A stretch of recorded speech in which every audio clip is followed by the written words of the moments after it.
Jesus, turning water into wine in Cana of Galilee, revealed his glory and power over creation.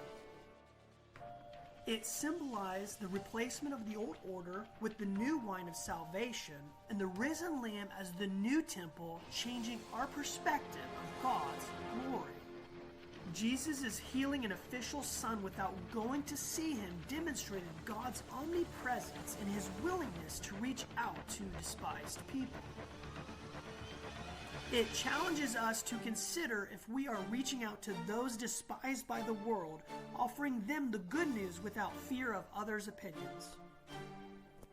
Jesus' healing a crippled man on the Sabbath showed that he was not limited by time and was always working.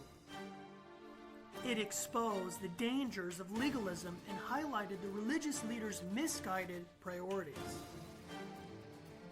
Jesus, feeding 5,000 people with a few loaves and fish, showcased his power over creation and taught his disciples that he is the source of nourishment, both physically and spiritually. It encourages us to seek the Lord for nourishment with sincerity. Jesus walking on water demonstrated his control over nature and the importance of faith.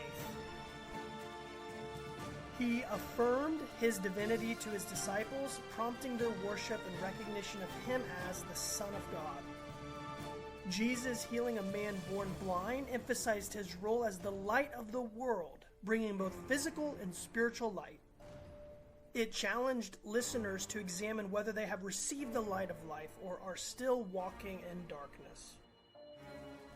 Jesus, raising Lazarus from the dead, displayed his power over death, foreshadowing his victory over death for all mankind. It reminds us to eagerly anticipate the second coming of Christ and the resurrection of our bodies, bringing eternal peace and joy.